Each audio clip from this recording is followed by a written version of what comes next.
Welcome, everyone.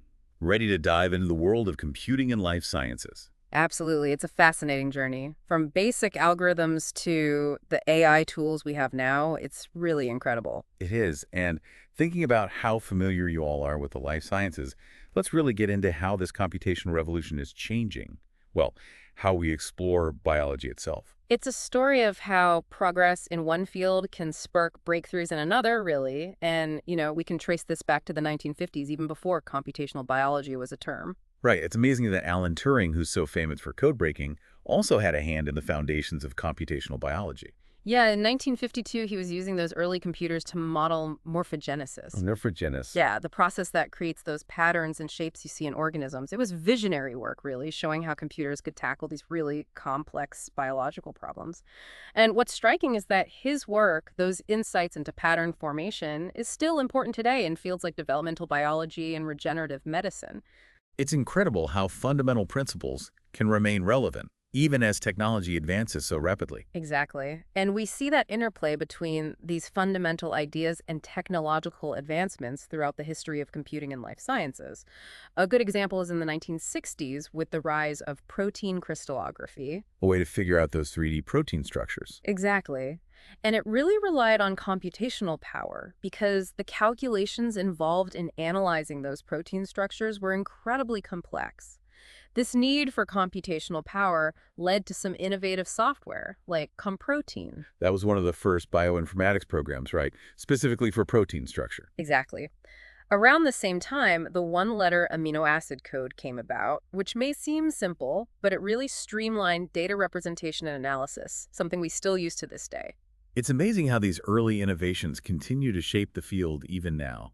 And then in the 1970s, we see a shift from focusing on proteins to DNA analysis. And of course, this was fueled by the development of DNA sequencing methods. Right, that makes sense. Yeah, and algorithms like the Needleman-Wunsch algorithm, which came out in 1970, were critical for sequence alignment. It's a fundamental technique that allows us to compare and analyze DNA or protein sequences. That particular algorithm uses dynamic programming, which is a powerful computational technique to find the optimal alignment between sequences. And that alignment is essential for understanding things like evolutionary relationships, identifying mutations, and much more. So early computers allowed the study of protein structures, and algorithmic advancements allowed for the analysis of DNA sequences. What were the next big developments? Well, the 1980s and 1990s saw amazing progress in both molecular biology and computing happening together. In molecular biology, we saw techniques like gene targeting, which allowed for precise changes to genes, and polymerase chain reaction, or PCR. You completely revolutionized DNA amplification. Exactly. And these techniques, as you can imagine, produced massive amounts of data, which demanded even more sophisticated computational tools to make sense of it all. So with the rise of microcomputers, this led to the development of bioinformatics software suites to handle all this new data. Exactly. But the most transformative event in this era was the birth of the Internet and the World Wide Web. This happened in the early 1990s. And the internet, as we all know, has had a huge impact on collaboration and data sharing. Absolutely. It led to the creation of crucial databases like EMBL and GenBank. Huge repositories of genetic information. Yes, and also the creation of the NCBI website, which is a central hub for all sorts of biological data and tools. And then tools like BLAST, which allow for really fast sequence comparison, became indispensable to researchers everywhere. It was a time of incredible access to information and resources. And then in the mid-1990s, the Haemophilus influenza genome was completed, which ushered in the genomics era. Yeah, that sequencing of the Haemophilus influenza genome was a major accomplishment. It showed that sequencing whole genomes was actually possible, and it paved the way for the Human Genome Project. Which, as we know, was completed at the turn of the century, giving us the complete sequence of human DNA. And of course, with the Human Genome Project came a massive amount of data. This further emphasized the need for even more sophisticated tools, and so specialized software was developed to handle the assembly, analysis, and annotation of this huge quantity of genomic information. From algorithms to the sequencing of entire genomes, the evolution of computing in the life sciences has been remarkable, wouldn't you say? Absolutely. And now we're in the age of artificial intelligence, a complete paradigm shift that's continuing to change how biological research is done. Absolutely. And it seems like this is another significant chapter in this story. But before we get too far, it's probably important to define some terms that get used interchangeably but have distinct meanings. You're right. Terms like AI, machine learning, deep learning, and LLMs can be confusing. So AI is the broad concept, right? Exactly. Artificial intelligence, or AI, encompasses any technique that allows machines to mimic human intelligence. Then we have machine learning, which is a subset of AI involving algorithms that learn from data and get better over time without specific programming. So kind of like how humans learn through experience. Precisely. Now, deep learning is a specialized subset of machine learning. It uses artificial neural networks, which are inspired by the human brain, to analyze massive data sets. These networks are made up of layers of interconnected nodes, which allow them to learn complex patterns and relationships. And where do LLMs, or large language models, fit in? LLMs are a type of deep learning model that are focused on understanding and generating human language. They're trained on huge amounts of text and code, allowing them to do things like translation, summarization, even creative writing. So, to summarize, AI is the broad category, with machine learning as a subset, deep learning as a subset of machine learning, and LLMs as a specific type of deep learning focused on language. Did I get that right? Yes, you summarized that perfectly. Now let's look at how these different levels of AI have been applied in life sciences. One of the earliest applications was the development of expert systems. These were designed to mimic the decision-making abilities of human experts in specific areas. Can you give an example of an expert system? Sure, there's Dendrol. Developed in the 1960s, it was designed to analyze mass spectrometry data and figure out the structure of unknown organic compounds. Dendrol was a pioneer system that really showed the potential of AI in scientific discovery. However, expert systems did have limitations. What kind of limitations? Well, they relied heavily on programmed rules and knowledge, which made them inflexible and difficult to adapt to new situations. So, although they were impressive for their time, they lacked the adaptability and flexibility that human experts have. Exactly. And that's what paved the way for machine learning, where algorithms learn from data rather than pre-programmed rules. So this shift to machine learning was a major step in AI evolution. But machine learning itself encompasses several different approaches. Can you explain some of those main types and how they're used in life sciences? Sure, there are three main types of machine learning: supervised learning, unsupervised learning, and reinforcement learning. Okay, let's start with supervised learning. What is that? In supervised learning, the algorithm learns from a labeled data set. So each data point has a known output or label associated with it. The algorithm basically learns to map inputs to outputs based on this labeled data, and then can predict outputs for new data that doesn't have a label. So it's like teaching the algorithm with examples and then giving it a test. You could say that. And this type of learning is widely used in the life sciences for things like predicting protein function from its amino acid sequence, classifying images of cells to identify disease, or predicting how a patient might respond to a specific drug. What about unsupervised learning? With unsupervised learning, the algorithm is given data that's not labeled. It has to find patterns and relationships in the data on its own. So it's like giving the algorithm a puzzle to solve. Exactly. And a common use in life sciences is clustering, where the algorithm groups similar data points together based on their shared characteristics. For example, you could use clustering to find groups of genes that have similar expression patterns, even if you don't know what each gene does specifically. And what about reinforcement learning? Ah, reinforcement learning, that's all about learning through trial and error. The algorithm, or agent, interacts with an environment, and it gets rewards or penalties based on its actions. Over time, it learns to take actions that maximize rewards and minimize penalties. That sounds like how animals learn, through rewards and punishments. Exactly. In the life sciences, it's being used for things like optimizing the conditions of experiments, designing new drugs by simulating how they interact with biological targets, or controlling those robotic systems used in delicate surgeries. So we have supervised learning, where the algorithm learns from labeled data, unsupervised learning, where it finds patterns in unlabeled data, and reinforcement learning, where it learns through trial and error. And then within these categories, deep learning, with its neural networks, has become a very powerful approach. It has, particularly where we have access to vast amounts of data.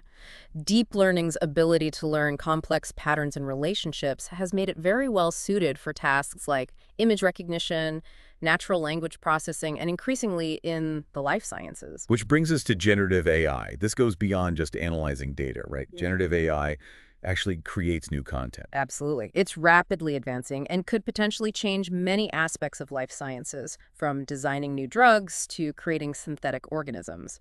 One of the key technologies behind it all is transformers. Transformers. It seems like that's the word on everyone's lips these days. What exactly are they and what makes them so special? Transformers are a neural network architecture that were introduced in 2017. They've had a huge impact on AI, especially in natural language processing, because they can process sequential data, like text or DNA sequences, much more efficiently than previous models. So how do they do that? What makes them different? Well, the main innovation is the self-attention mechanism. It lets the model focus on different parts of the input sequence and understand how those parts relate to each other. For example, it can figure out which words in a sentence are most important for understanding the overall meaning.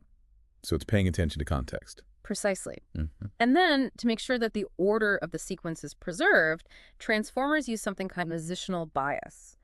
This helps the model understand the sequence of information, which is critical for tasks like language translation or even predicting protein structure.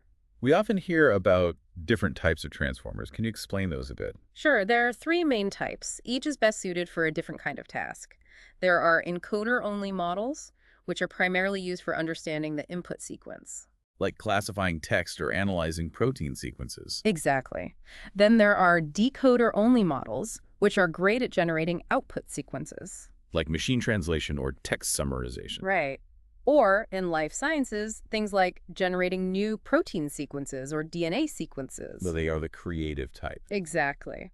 And lastly, there are encoder-decoder models, which combine both elements. They're used for things like question answering, where the model needs to understand the question and then generate the answer. Or in life sciences, predicting protein interactions or translating DNA sequences into protein sequences. It's amazing how these different architectures are being used for so many tasks in life sciences. It really is. And one of the most exciting areas where transformers are being used is in the development of large language models, or LLMs. These are essentially transformers that have been trained on a massive amount of text data. This gives them a deep understanding of language so they can generate human-like text. So they're like the super brains of language AI. And we're starting to see these LLMs being specialized for specific scientific areas, right? Absolutely. We're moving beyond general-purpose LLMs to models that are trained specifically on biological and chemical data. These are known as scientific LLMs or Sci-LLMs. Sci-LLMs, that sounds interesting. Tell me more.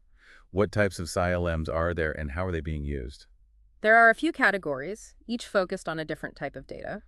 We have text Sci-LLMs, which are trained on scientific literature, Prot-LLMs trained on protein data, Gene LLMs trained on genomic data, and MMSci-LLMs, which stands for Multimodal Sci-LLMs, and these can handle multiple data types. Okay, a lot of acronyms to keep track of.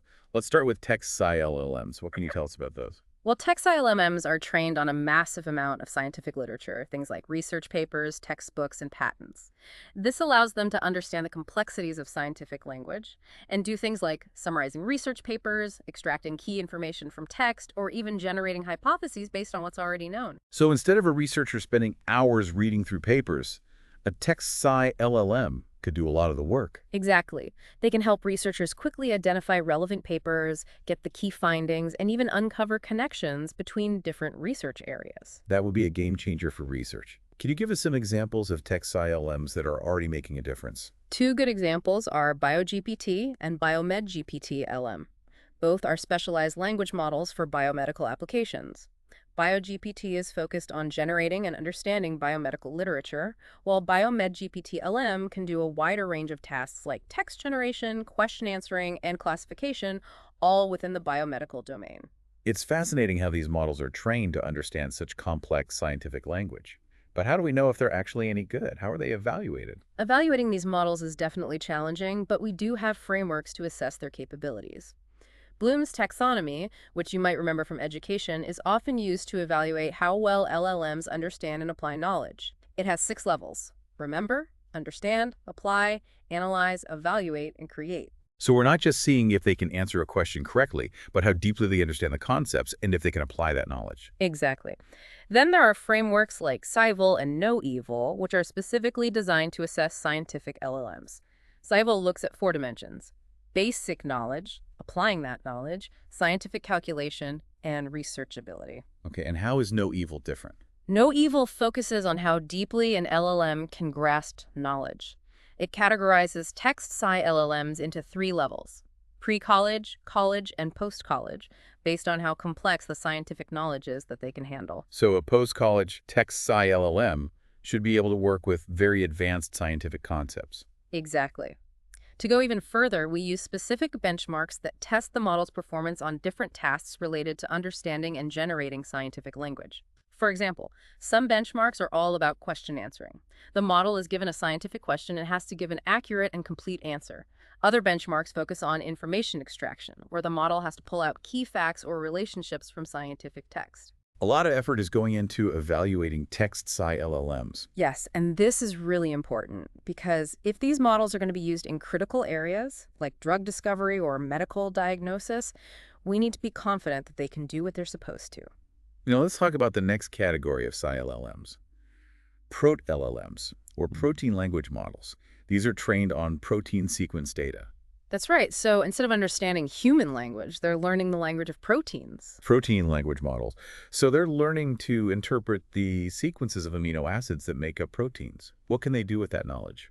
Proto-LLMs can do a variety of things related to proteins, like predicting their 3D structures, identifying their functions, understanding how they interact with other molecules, and even designing new proteins with specific properties. It sounds like proto-LLMs could completely change drug design and protein engineering. I think so too.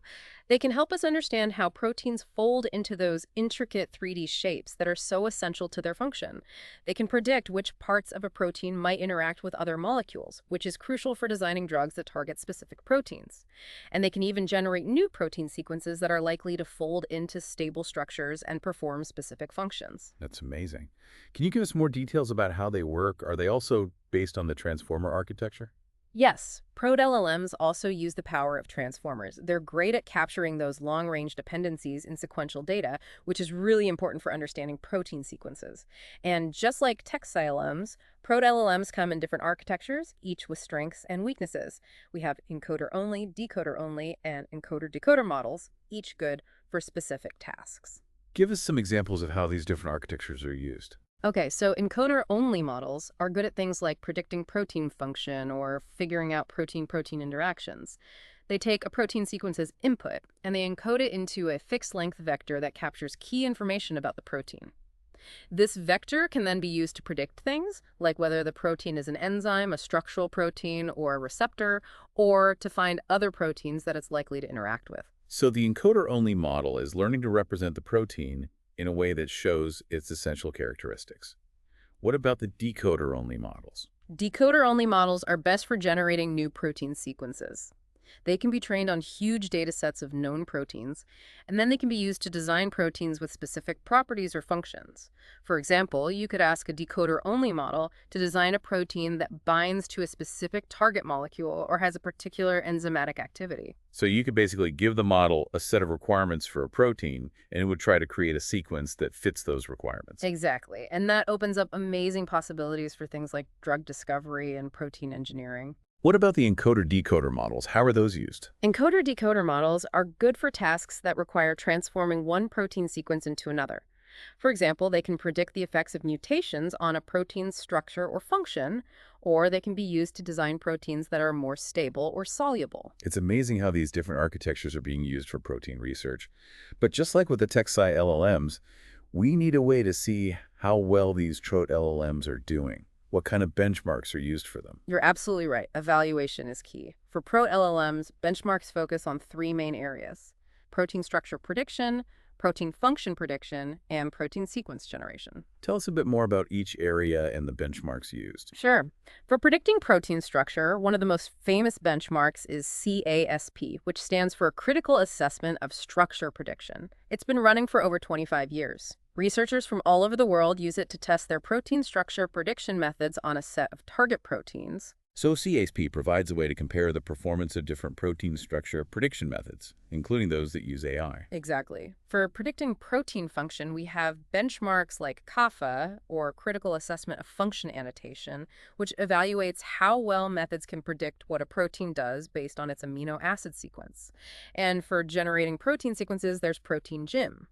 This benchmark looks at how well models can generate new protein sequences that have specific properties like stability, solubility, or how strongly they bind to specific targets. It seems like there's a lot of effort being put into developing comprehensive benchmarks for these proto-LLMs. Absolutely. As these models become more powerful and are used in more critical applications, it's really important to have thorough ways to evaluate their performance and make sure they are reliable and accurate.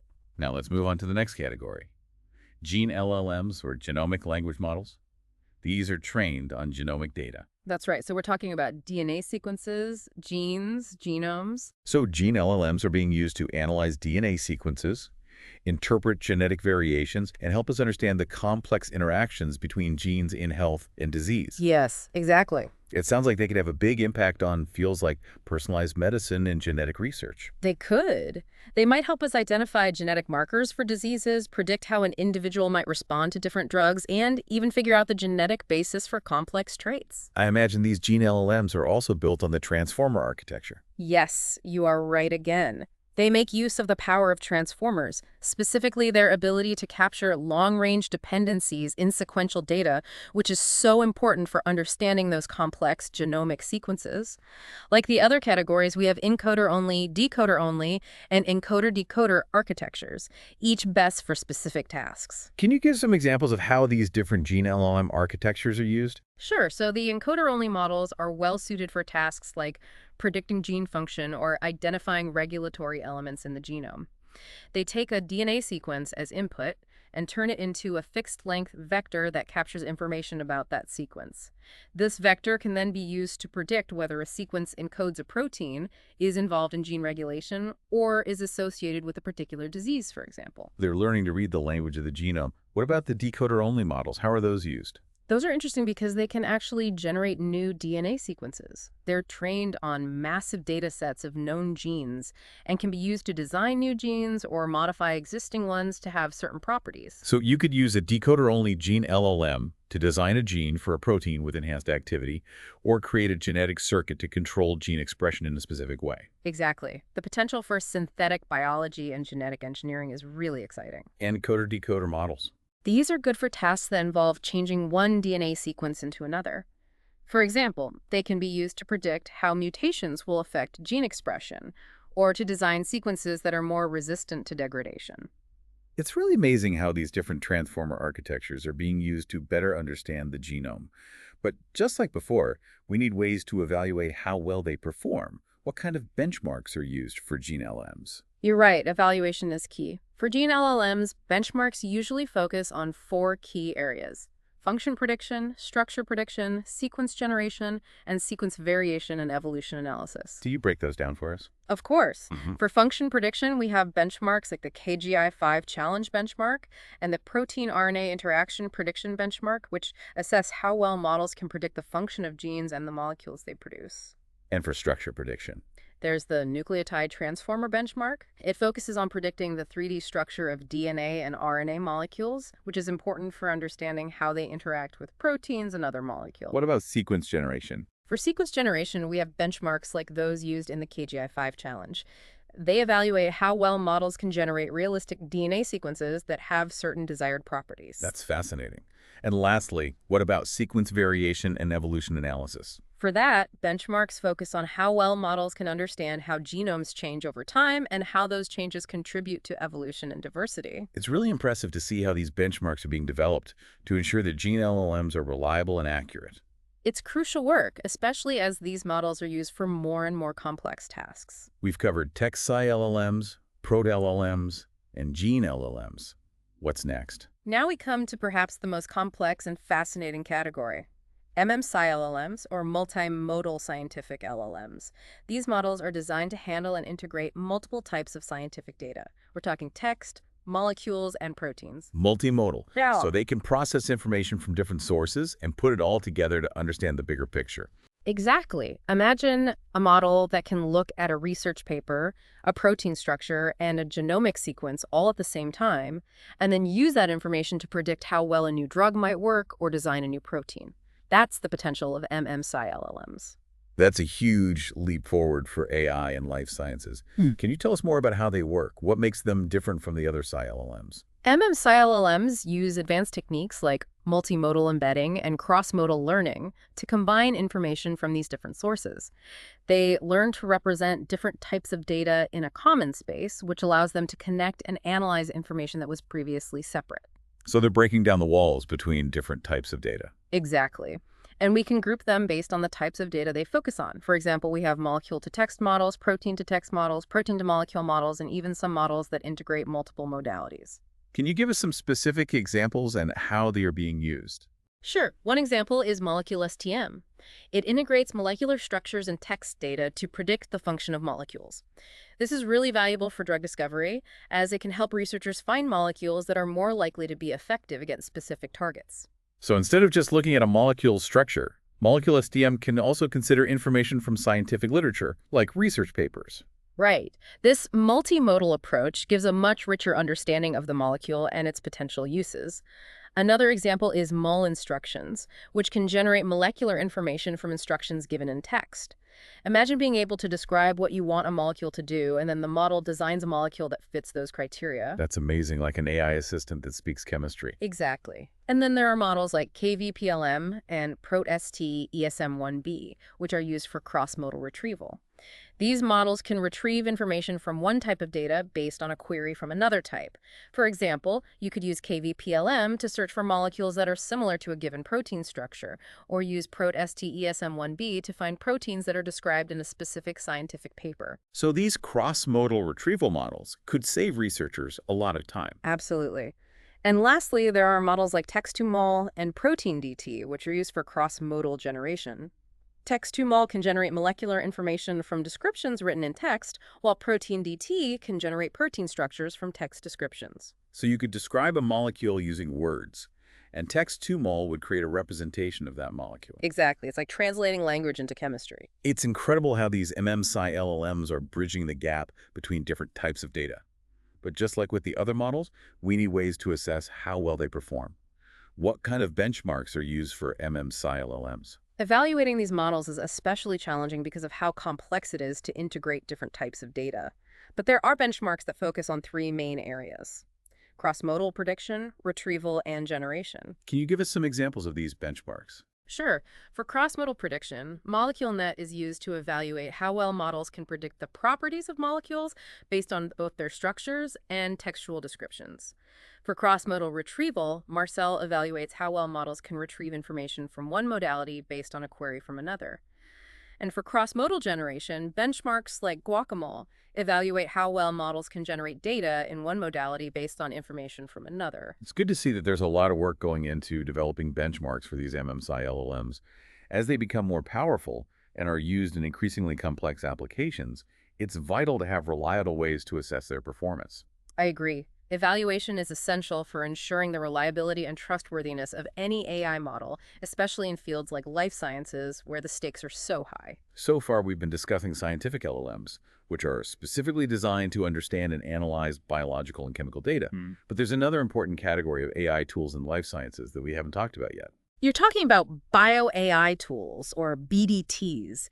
These are biological design tools, and they're designed to help researchers design and engineer biological systems, things like proteins, viral vectors, and even whole organisms. BDTs. Can you tell us more about them and how they're different from Sci-LLMs? BDTs are usually built on a variety of AI techniques: deep learning, machine learning, even expert systems. They often include knowledge specific to a particular area of biology and are designed to solve specific problems in biological design. So Sci-LLMs are more about understanding and analyzing existing biological data, while BDTs are about creating and engineering new biological systems. Exactly. BDTs are about designing biology. What are some examples of how BDTs are being used in research? One of the most exciting areas is protein design. Traditionally, designing new proteins or changing existing ones was a slow and difficult process, but BDTs are changing that. Researchers can now use AI to guide the design process, which makes it much faster and more efficient. Can you give us some specific examples? Sure. One example is Rosetta. It's a software suite that uses computational modeling and machine learning to predict protein structures and design new proteins with specific properties. So you could tell Rosetta what kind of protein you want, and it would help you design it. Precisely. You could say what you want the protein to do, how strongly it should bind to a specific target, or even how stable it should be under certain conditions. And Rosetta would use its algorithms to come up with a protein sequence that meets those criteria. That's amazing. It's like an AI-powered architect for proteins. Exactly. And then there's RosettaFold, another powerful tool. It uses deep learning to predict protein structures from their amino acid sequences. It's incredibly accurate, even more so than some experimental methods. So with RosettaFold, you could figure out the 3D structure of a protein just by knowing its sequence, without doing any experiments. You got it. That's a huge breakthrough in structural biology, and it has opened up many possibilities for protein research and drug discovery. AI is really changing how we approach protein design. It really is. And protein design is just one area. BDTs are also being used to design viral vectors for gene therapy, engineer microbes for biomanufacturing, and even design new vaccines. It sounds like BDTs have the potential to revolutionize biotechnology and medicine. Absolutely. And as AI continues to advance, we can expect to see even more powerful and sophisticated BDTs. The future of biological design is very exciting. This has been an incredible look at how computing has evolved in the life sciences. We've covered a lot of ground, from early algorithms to powerful AI systems like SciLLMs and BDTs. Maybe this is a good place to pause for now and continue our deep dive in the next part. It's important to remember that while these bio-AI tools have huge potential, we need to be aware of the possible risks, too. That's an important point. These tools are becoming more and more powerful, and we're seeing them used in critical areas like healthcare and drug development. So what are some of the things we should be thinking about? Well, one big concern is that these AI models could produce inaccurate results. Inaccurate. Yes, and that could happen for several reasons, like maybe the algorithms themselves have flaws, or the data used to train the models is biased, or someone could even intentionally try to manipulate the model to get a specific output. And in life sciences, inaccurate results could have really serious consequences. Absolutely. Imagine inaccurate predictions leading to wasted time and resources in research. That could slow down scientific progress significantly. And in clinical settings, the impact could be even worse. Think about drug discovery or diagnostics, where incorrect results could harm patients. So how can we reduce the risk of these inaccurate outputs? How can we make these AI models more trustworthy? One important step is making sure that the data used to train these models is top-notch. It needs to represent the real world and be free of any bias that could skew the model's learning. We also need to develop algorithms that are less prone to errors and can resist attempts to manipulate them. So better data and better algorithms. But it's also about using these tools responsibly, right? Exactly. We can't just blindly trust what comes out of an AI model, no matter how advanced it seems. We always need critical thinking, human oversight, and careful validation of results.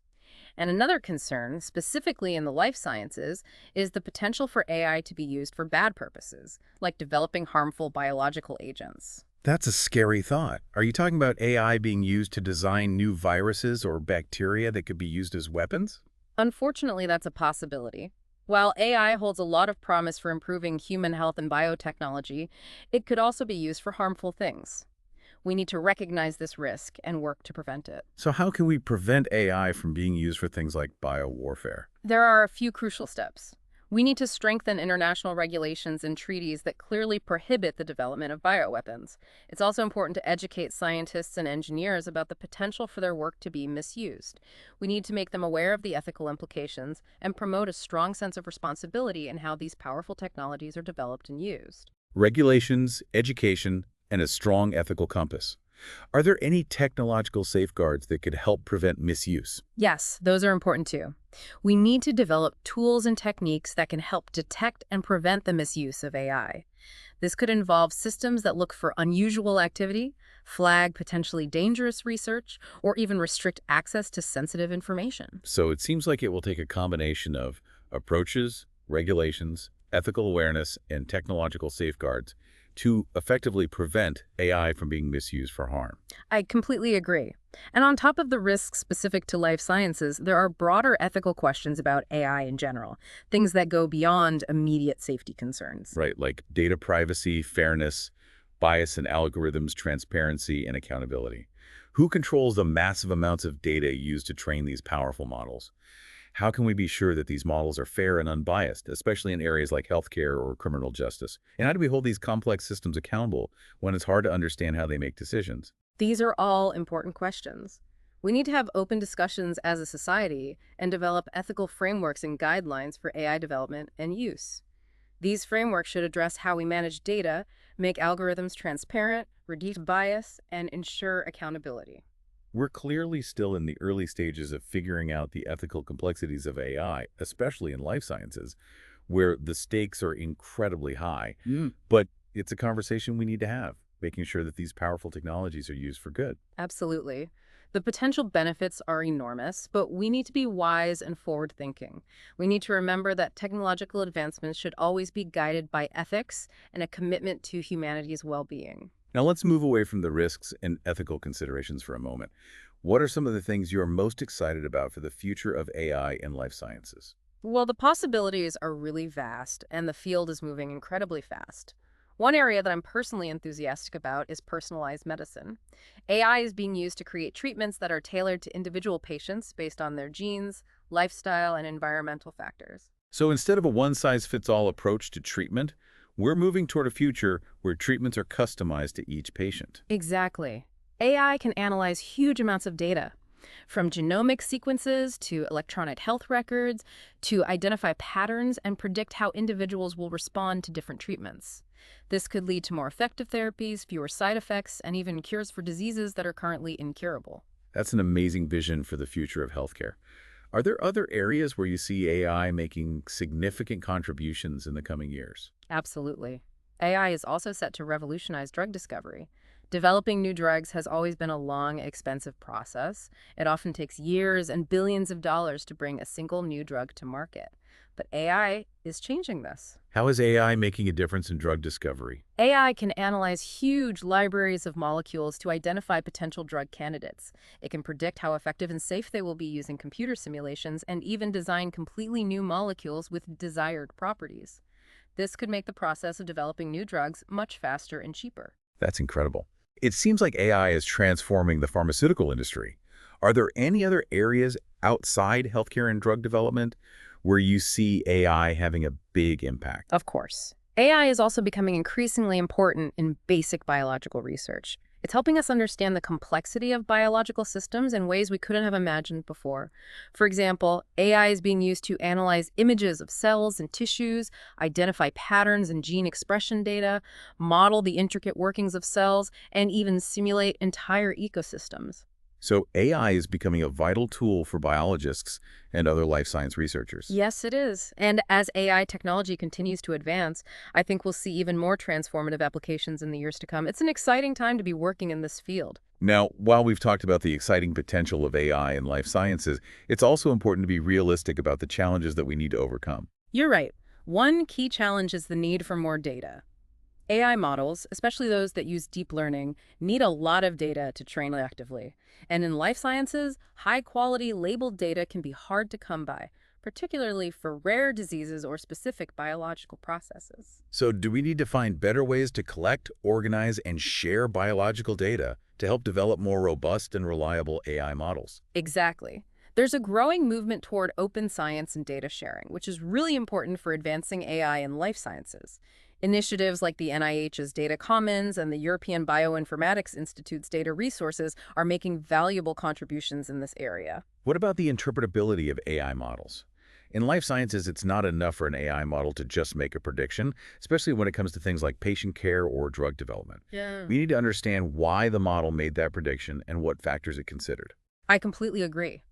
Interpretability or explainability is a major challenge for AI, particularly with deep learning models, which can be very complex, and it can be hard to understand how they make decisions. We need to develop AI models that are not only accurate, but also transparent and understandable. So it can't just be a black box that spits out predictions. We need to be able to see inside and understand how it's reasoning. Exactly. There's a lot of research going on right now focused on developing methods to interpret and explain AI models. Some of these techniques involve visualizing features, which allows us to see which parts of the input data the model is focusing on, and attention mechanisms, which help us understand how the model is weighing different pieces of information. It's good to know that researchers are working on making AI models more transparent and accountable. That's really important for building trust in these systems. It is. And there's another challenge that often gets overlooked: computational power. Training and running these complex AI models, especially those that use deep learning, can take a lot of computing power. So some researchers or institutions might not have access to the computing resources they need. That's a real possibility. For researchers working with very large data sets or complex models, access to powerful computing resources, including specialized hardware like GPUs or TPUs, is essential. Cloud computing platforms are making this kind of high-performance computing more accessible, but cost can still be a barrier.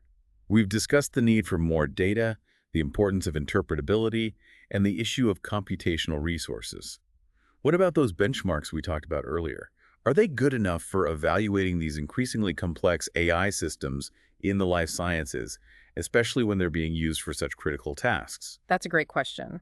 While the existing benchmarks have been helpful for assessing how well AI models perform on specific tasks, there's a growing recognition that we need better, more comprehensive benchmarks, especially for clinical and scientific applications where the stakes are high. What would those new benchmarks look like? What would they need to measure that current benchmarks don't? These new benchmarks would need to go beyond just accuracy and look at things like how well the model performs in the real world, how adaptable it is, and ethical considerations. For example, in a clinical setting, we'd need to assess how well the AI system fits in with existing workflows, how it handles uncertainty in unexpected situations, how it protects patient privacy, and how it deals with potential biases. It's not just about whether the model gets the answer right in a controlled environment, but how it performs in the real world, where things are unpredictable and ethical concerns are front and center. Exactly. And for scientific applications, these new benchmarks would need to assess how well the AI system contributes to new discoveries, how it handles complex and changing data sets, how it supports collaboration and reproducibility, and how it promotes responsible research practices. We need benchmarks that can really capture the full value of AI in life sciences, not just its technical capabilities, but also its impact on scientific progress and its alignment with ethical principles. I agree. And thankfully, there's a lot of effort being put into developing these new, more comprehensive benchmarks. This is essential if we want to move the field forward in a responsible way. Earlier, you mentioned responsible AI development and the need for safeguards to prevent misuse. Can you tell us about some of the strategies being explored to address these concerns? There are some promising approaches being explored, both on the technical side and in terms of how we organize things. One approach that's gaining traction is using red teaming, blue teaming, and even violet teaming. These are concepts borrowed from cybersecurity. I've heard those terms before. Can you explain how they're being used in AI development? Of course. Red teaming means having a team of experts, the red team, who try to find weaknesses in an AI system. They essentially act like hackers and try to break the system. The blue team, on the other hand, focuses on defending against these attacks and making the system more secure and resilient. So it's like an ongoing battle between attackers and defenders, with the goal of making the AI system as strong as possible. Exactly. And then we have violet teaming, which takes this concept a step further. In violet teaming, the red team and blue team work together. They don't just find and fix weaknesses, they actively design systems that are secure from the ground up and harder to misuse. So instead of trying to fix vulnerabilities after the fact, you're building security into the design of the system from the beginning. Exactly. And when it comes to life sciences, this could mean designing AI models that are less likely to be used to create harmful biological agents or developing systems that can automatically detect and flag potentially dangerous outputs. It's encouraging to see that these security-minded approaches are being used for AI and life sciences. They are. And there's another important idea that's gaining momentum in the field: MLC COPS. MLC cops, what's that? MLC COPS stands for Machine Learning Security Operations. It's basically about using the principles of DevOps, which combines software development and IT operations in the world of machine learning. So building and deploying AI systems in a way that is secure, reliable, and scalable. Exactly.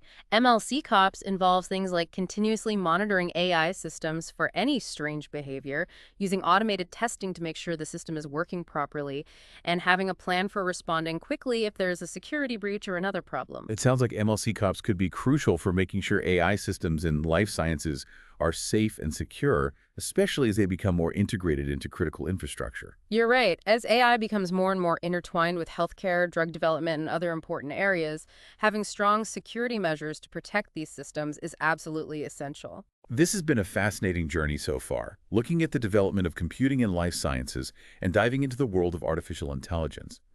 We've seen amazing progress, but also recognize the potential risks and challenges that we need to address responsibly.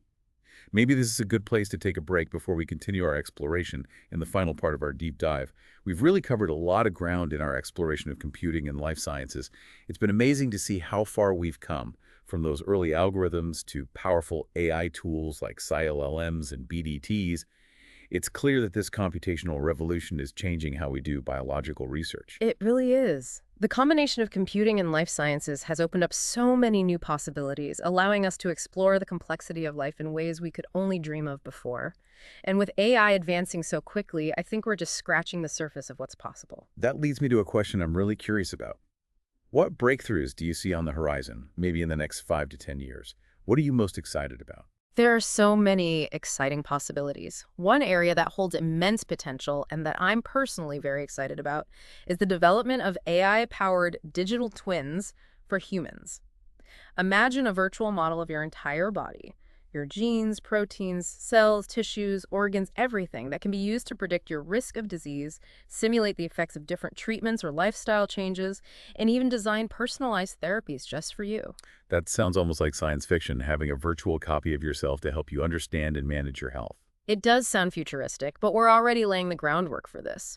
With advances in genomics, proteomics, imaging technologies, and AI, we're gathering more and more detailed information about the human body. As we get better at integrating and analyzing this data, creating these comprehensive digital twins will become more and more feasible. It's an incredible vision for the future of healthcare, where treatments are not only personalized, but also predictive and preventative. Exactly. And beyond personalized medicine, I think AI will play a huge role in helping us understand aging and longevity. Imagine using AI to analyze massive data sets to find the key factors that drive aging and age-related diseases. With those insights, we could potentially develop therapies to slow down or even reverse aging, which could extend human lifespan and improve health in later years. Unlocking the secrets of aging has been a goal for scientists and philosophers for a very long time. It's fascinating to think that AI could be the key to achieving that. What about synthetic biology? We've already talked about how BDTs are being used to design proteins and engineer microbes. Do you think AI could take synthetic biology even further? Absolutely. AI could help us design entirely new organisms with specific properties. For example, microbes that can produce biofuels, clean up pollutants, synthesize new materials, or even create forms of life that have never existed before. That's an incredible concept, being able to design and create new life forms. It really makes you think about what life is and our role as creators. It does, and it highlights how important it is to be careful and responsible with these advancements, making sure we use this technology ethically and always considering the potential consequences. Well said. As we gain the ability to manipulate and even create life, we must do so with wisdom, humility, and a deep respect for the intricate web of life on Earth. Absolutely. The possibilities of AI and life sciences are immense, but we need to be thoughtful and ensure these powerful technologies are used for good. This has been an incredible journey, exploring the evolution of computing and life sciences. We've seen the remarkable power of human ingenuity and how it's transforming our understanding of life itself. I want to thank you for joining us on this deep dive. It's been a pleasure. And to our listeners, we hope you've enjoyed this exploration of AI and life sciences, and that it sparked your curiosity about what the future holds. As we've seen, this field is moving at an incredible pace, constantly pushing the boundaries of what's possible. As we venture into this uncharted territory, let's do so with wonder and wisdom, making sure these powerful tools are used to create a future where both humanity and nature thrive.